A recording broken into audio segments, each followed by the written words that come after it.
사단법인 단군조선연구회 소개. 사단법인 단군조선연구회는 문화체육관광부 허가단체입니다. 처음 명칭은 사단법인 단군선열정신연구회이며 1997년 12월 23일 김용우 전 이사장이 문화체육관광부에 등록을 하였습니다. 현 이사장인 홍혜수는 2012년 본단체 이사장으로 취임하여 2012년 12월에 기획재정부 기부금 지정단체로 등록을 하였고 2014년 5월에 현 단체인 사단법인 단군조선연구회로 명칭 변경을 하였습니다. 단군조선연구회는 우리 민족에게만 불리워지는 동방예의지국의 홍익인간 경천숭조사상을 바탕으로 효와 예를 중시하고 그 큰 뜻을 펼쳐내신 선열님들의 발자취를 연구하고 고대의 정치, 경제, 사회, 문화 등 인류 역사상 가장 찬란했던 인류 최초의 역사 단계인 5천여 년 동안 전해 내려온 배달 조선민족의 문화를 연구하고 계승하여 우리 후손들에게 알리고 전승함을 목적으로 하며 이 단체는 순수한 비영리 법인이며 역사 인식을 바로 펼치는 단체입니다. 이 목적을 달성하기 위해서 다음 각 호의 사업을 하고 있습니다. 1. 국민도의 앙양 및 문화 창달에 관한 교육 사업. 2. 홍익인간 이념 선양에 관한 교육 사업. 3. 단군 성전 복원과 존영 봉안 및 성전 수호에 관한 사업. 4. 단군 성조 및 역대 선열의 제례 행사 사업 등입니다. 문의사항 전화 02-312-8192, 손전화 010-4214-1556입니다. 홈페이지 www.idangun.co.kr. 사단법인 단군조선연구회는 비영리단체로서 투철한 역사의식을 가진 국민 개인의 후원금으로 운영되고 있습니다. 후원계좌 농협 301-0171-7890-91 예금주 사단법인 단군조선연구회. 안녕하십니까.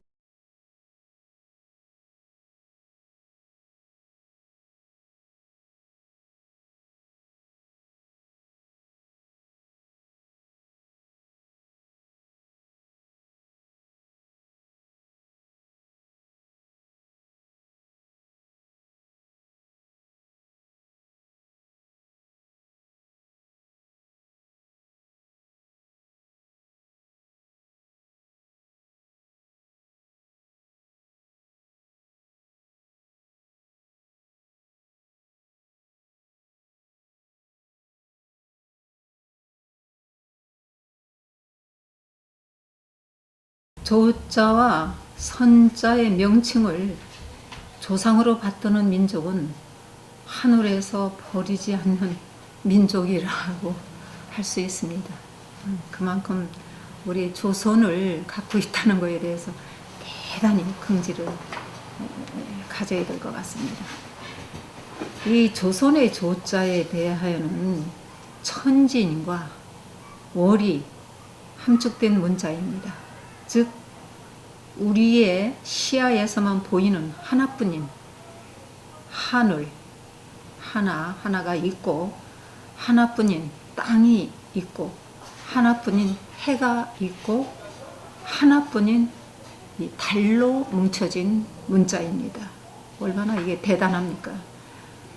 고대 조선 역사 단계는 단군이 실존 인물이 아니면 절대로 그 조선의 실체도 있을 수 없다고 저는 아주 생각하고 있습니다.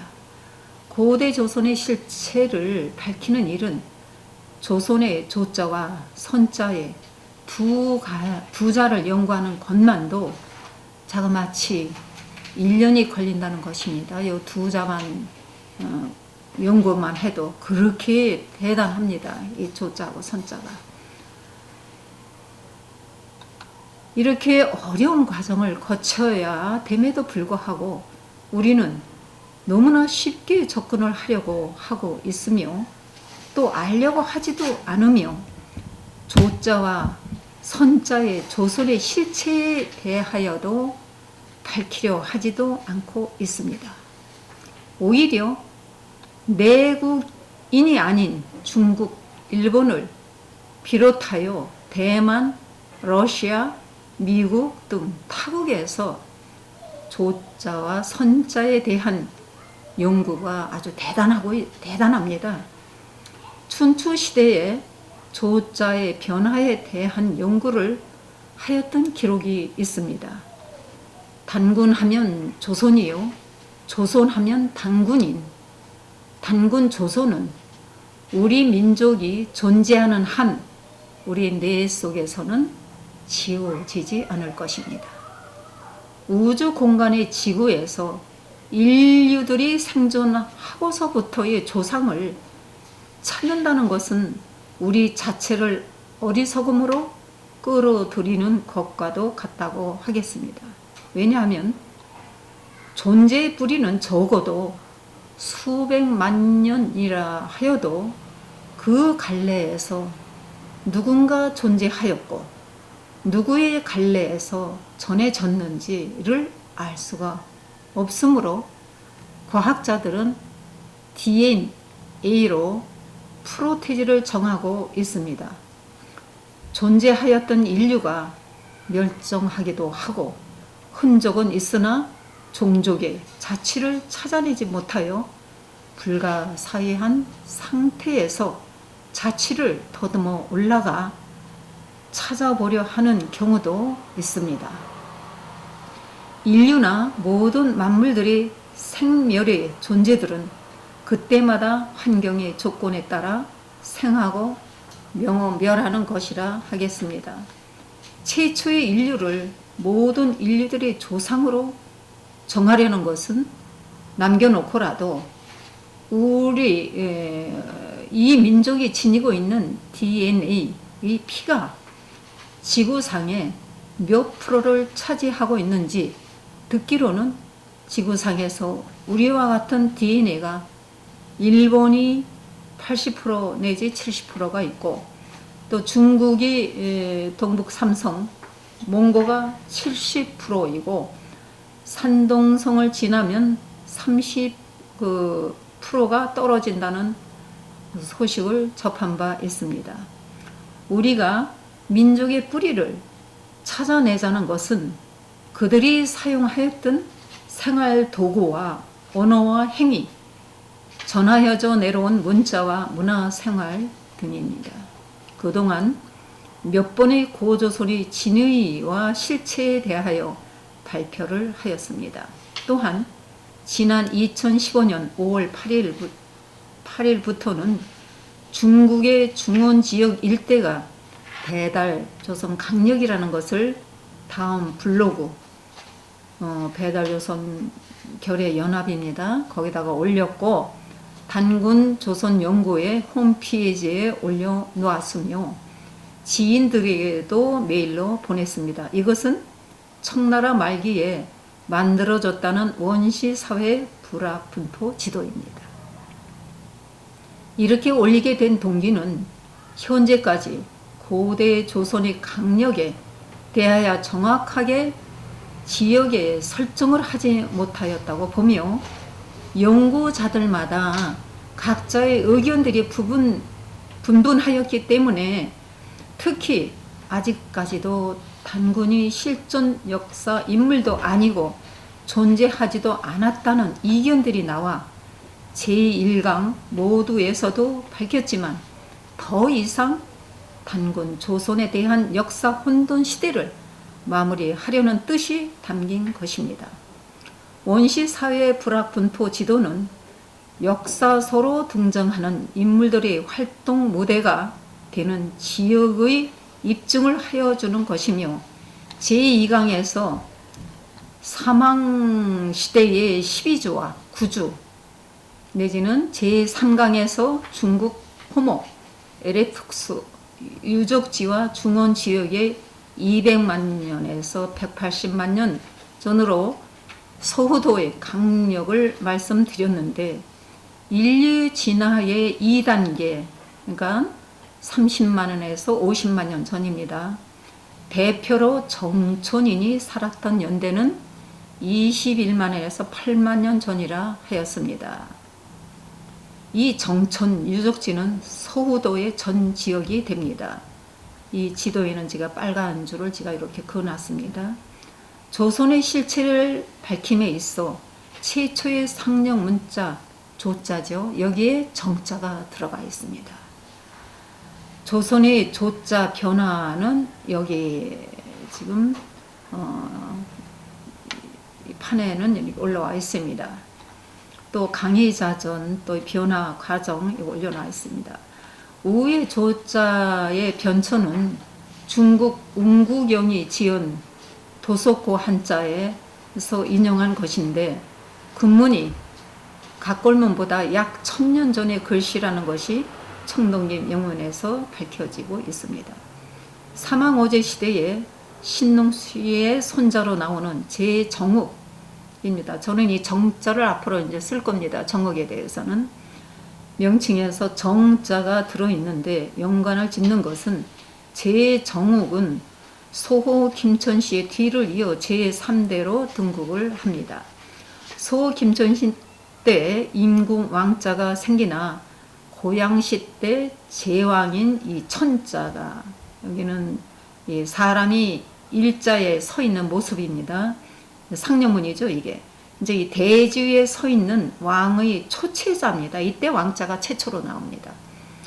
왕자의 명칭은 제정욱에서부터 시작되어 초문인 천이 대지 위에 서 있는 회의자라 하였고 임금 제자가 나와야 제왕이라 부른다고 하였습니다.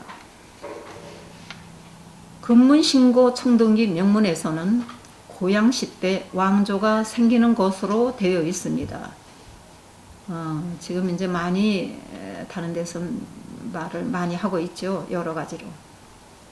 황제의 외손이 되고 소 김천시 사위가 되는 제3대 고양시 때 이 조자가 성립이 됩니다. 고양시는 제국 고신시의 큰 장인이 됩니다.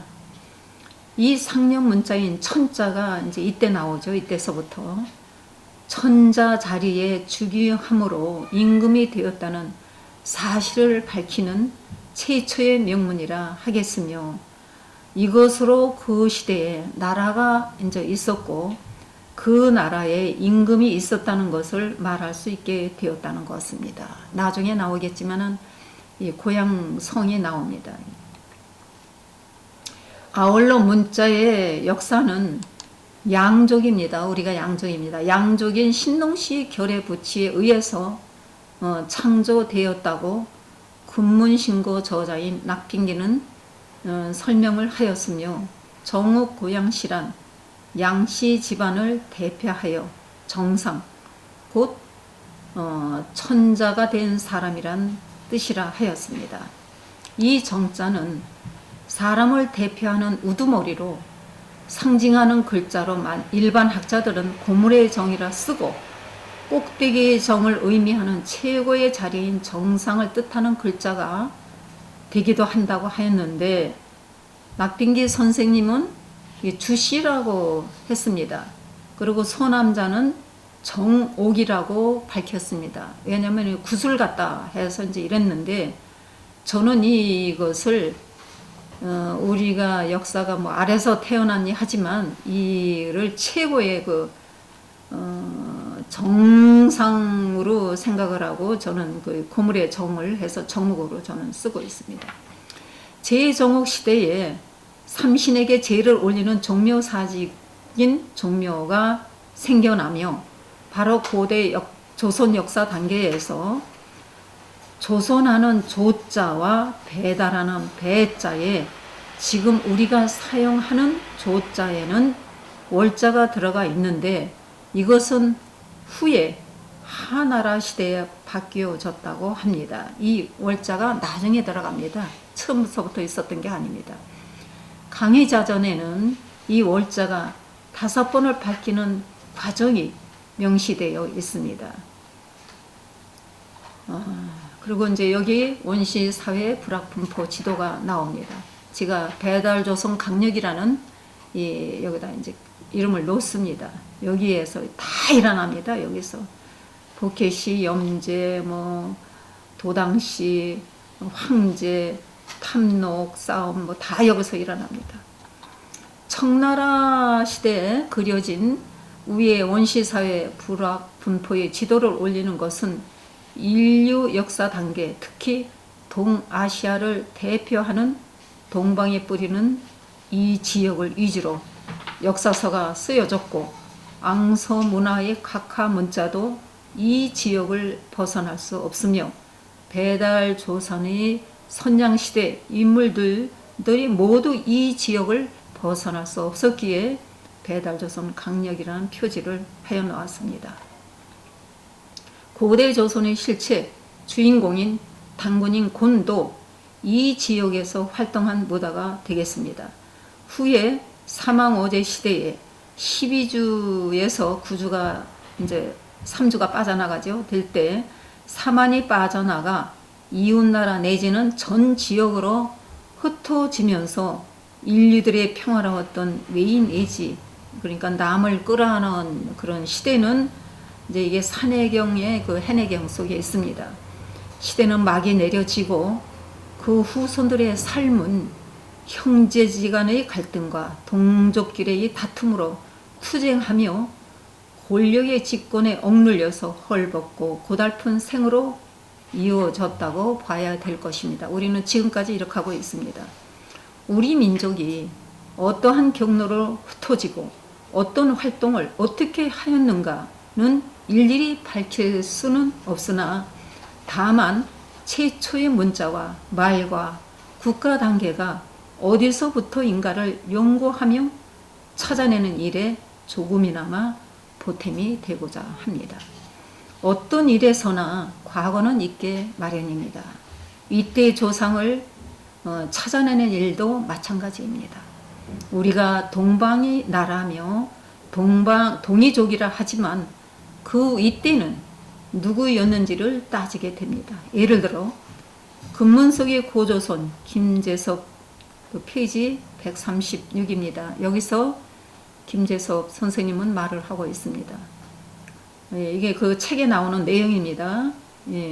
옥제와 신농씨와의 대화 중에 저는 당신에게 태양궁에서 임금으로 편히 사시면 1000명이 다하도록 좋게 모실 것인데 당신께서 다시 인간 세상에 내려가실 것인지요? 라고 하자 제께서 말씀하셨다. 이 제는 신농씨죠. 그대의 나에 대한 관심에 대해서 대단히 감격했소. 그러나 나는 태양궁에서 한가하게 오래 머무를 수가 없구려. 옛말에 착한 일이건 악한 일이건 모두 가품이 있소. 이 대목에서 옛말에라는 뜻이 담긴 것은 신농씨에게도 과거의 옛 말씀을 생각하며 받들었다는 내용을 알 수 있습니다.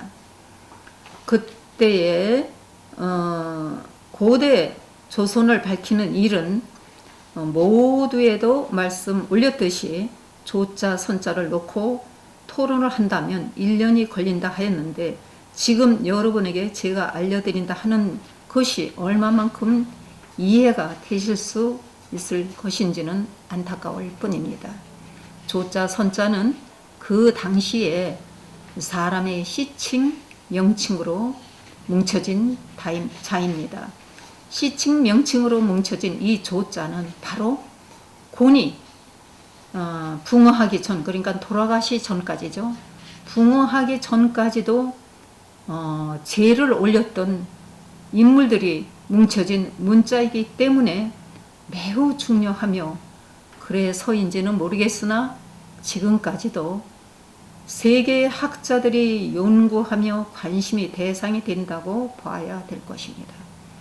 문자의 시원지를 지금까지 나타난 것으로 밝힌다면 저로서는 앙서문화의 각하 문자로 밝히고 있습니다.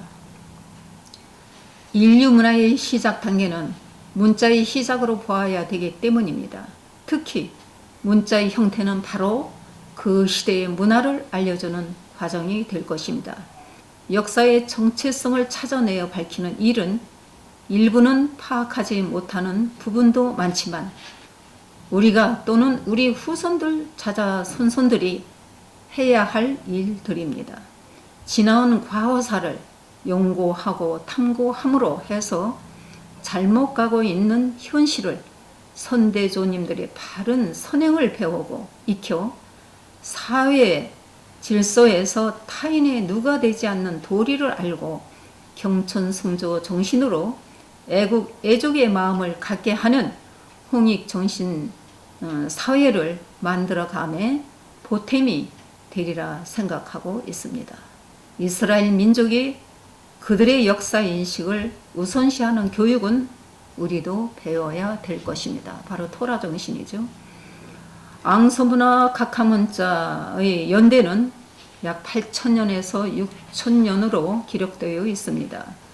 반파지역 앙소문화의 각하문자를 밝히는 것은 우리 조선의 조자는 시칭 명칭으로 뭉쳐진 문자이기에 위에서 최초의 조자가 어떤 과정으로 인하여 시칭 명칭으로 뭉쳐지게 된 동기를 찾으려면 최초의 문자부터 알아내게 되겠기에 문명의 새벽 원시시대입니다. 조영원 웅김입니다. 여기서 최초의 각하 문자를 찾게 되었습니다.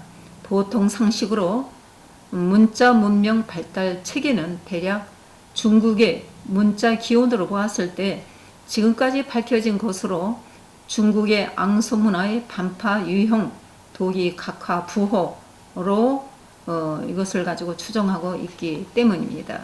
이것을 가지고 숫자 부하라고도 하고 또 이렇게 비슷하고 하다고 해서 상용 문자와 비슷해서 유사 문자라고도 밝히고 있습니다. 이 각화 부호는 앙소 문화의 전기의 것으로 BC 6,000년에서 3,000년 이전으로 추정된다고 하였습니다. 앙소 문화 전기의 것으로 추정되는 각화 부호는 거의 도기 사발이나 주둥이를 두르고 있는 넓은 띠 모양에 새겨져 있으며 또한 사발의 바닥 부위나 도분이 외벽에 보인다는 원시 시대 페이지 89에 이제 기록되어 있습니다. 이 각하 부호는 순수 우리 언어로 표현이 됩니다. 동방의 뿌리 고조선으로부터 제가 쓴 겁니다. 홍예서조의 제1권에 페이지가 49페이지인데 시대로서의 역사 단계에서 각하 부호에 대해 생각해냈던 글을 올려보겠습니다. 그 행위의 경험을 반영하는 것을 그림으로 또는 언어의 부호로서 그림 형태로 나타낸 것이 문자의 시초라면 위에서 밝힌 앙소 문화의 전기의 것으로 본다는 각하 부호도 당시의 생활사를 드러낸 것이라 할 수 있겠다. 동굴이나 넓은 바위 절벽, 암각합니다. 바위 절벽에 그들만이 통할 수 있는 부호를 표기하여 소통을 하였던 것이 아닌가 합니다. 추측컨대 당시로는 청동을 주조할 만한 기술은 없었을 것이므로 자연에서 일어난 얻어지는 날카로운 돌과 그 외의 것을 사용하여 바위나 질그릇에 새겨 놓음으로 그들의 시칭, 명칭, 족칭 등의 표시를 남겨놓고 싶은 충동의 발상이 아닌가 생각을 하여 본다. 반파 유형 도기와 각화 부호를 근문이나 각골문으로 비교하여 풀어본다면 자연적인 만물의 비유, 상징적으로 묘사되어 있다고 볼 수 있다. 천지 자연이 주는 고마움에 산과 개천, 풀과 나무, 하늘과 땅, 사람 등 사람들의 일상생활의 모습과 사랑하는 남녀 관계 등을 묘사하여 표시하고 싶은 충동이었을 것이다. 어떻게 보면 인류들이 지금까지도 변함없는 생활에 필요한 행위는 다 갖추고 생활을 하였다 할 수 있겠다. 이렇게 제가 그 책에 올려놨는데 이런 생각으로 표현을 하여 보았습니다. 역시 지금의 생각도 같습니다. 우리가 원시 사회 하면 다 미개인으로 떠올리는 것이 일반적인 관습이었으나 저의 의견으로는 과학적인 발달로 첨단 시대로 가고 있는 현시이긴 하나 이 당시의 초능력은 지금 우리를 능가하는 초자연적인 대우주의 섭리로 자연 만물을 관찰하였다 볼 수 있습니다. 위의 각하 부호 문자에서 숫자 부호로도 알 수 있는 두 번째 줄 하나, 이 일자와 세 번째 줄인 한일자가 있습니다. 이 하나와 한일은 우리 언어로만 표현이 됩니다. 중국어나 일본어로는 하나라는 발음이 없고 한일의 발음도 되지 않습니다. 한민족 언어로서만이 해석되는 문자입니다. 이 일시와 이 하나시, 그러니까 하나시와 일시로 인해서 역사서가 쓰여지고 조선의 조자가 형성되는 과정이 나옵니다. 이 근문 속에서 이 고조선 김재섭이 올려놓은 글입니다. 이 하나시는 바로 신농시를 말하고 이 한은 일입니다. 이거는 웅족, 뉴조를 말합니다. 또 일은 이게 회화시, 신농시 큰아들이 됩니다. 일시고 월시는 항아는 요건 뉴조의 딸이 됩니다. 또 이 어시는 곤이죠. 어시가 이렇게 시를 잇는다 해서 바로 곤이 양쪽을 잇는다 해서 곤이 되고 어시입니다. 다 양족, 항아만 빼놓고 다 양족입니다.